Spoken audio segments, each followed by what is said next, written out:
आता सरकारपुरतं किंवा नेते मंडळीपुरतं राजकारण मर्यादित राहिलेलं नाही.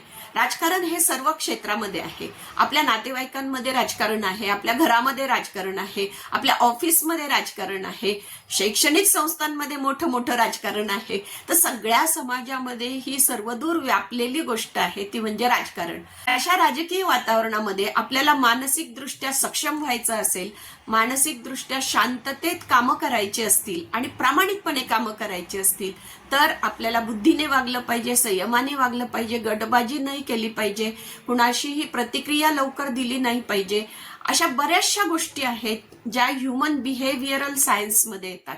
म्हणजे माणसाचं जेव्हा आपण अभ्यास करतो, माणसांमध्ये आपण पण आहोत, पहिला आपला अभ्यास करायचा, आपल्याला काय हवंय काय नको आहे, कुठे कॉम्प्रोमाइज करणार आहोत, कुठे किती वाकणार आहोत आपण, हे आपलं ठरलेलं पाहिजे.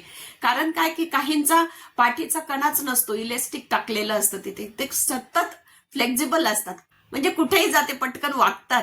तर अशा प्रकारची फ्लेक्झिबल माणसंही असतात आणि काही काही अगदी लोह्यासारखी टणक माणसं सुद्धा असतात. तर ह्या सगळ्या माणसांचा अभ्यास जर आपण केला तर राजकारण समजायला कितीसा वेळ लागतो हो आपल्याला. आपण सर्व सुज्ञ आहोत.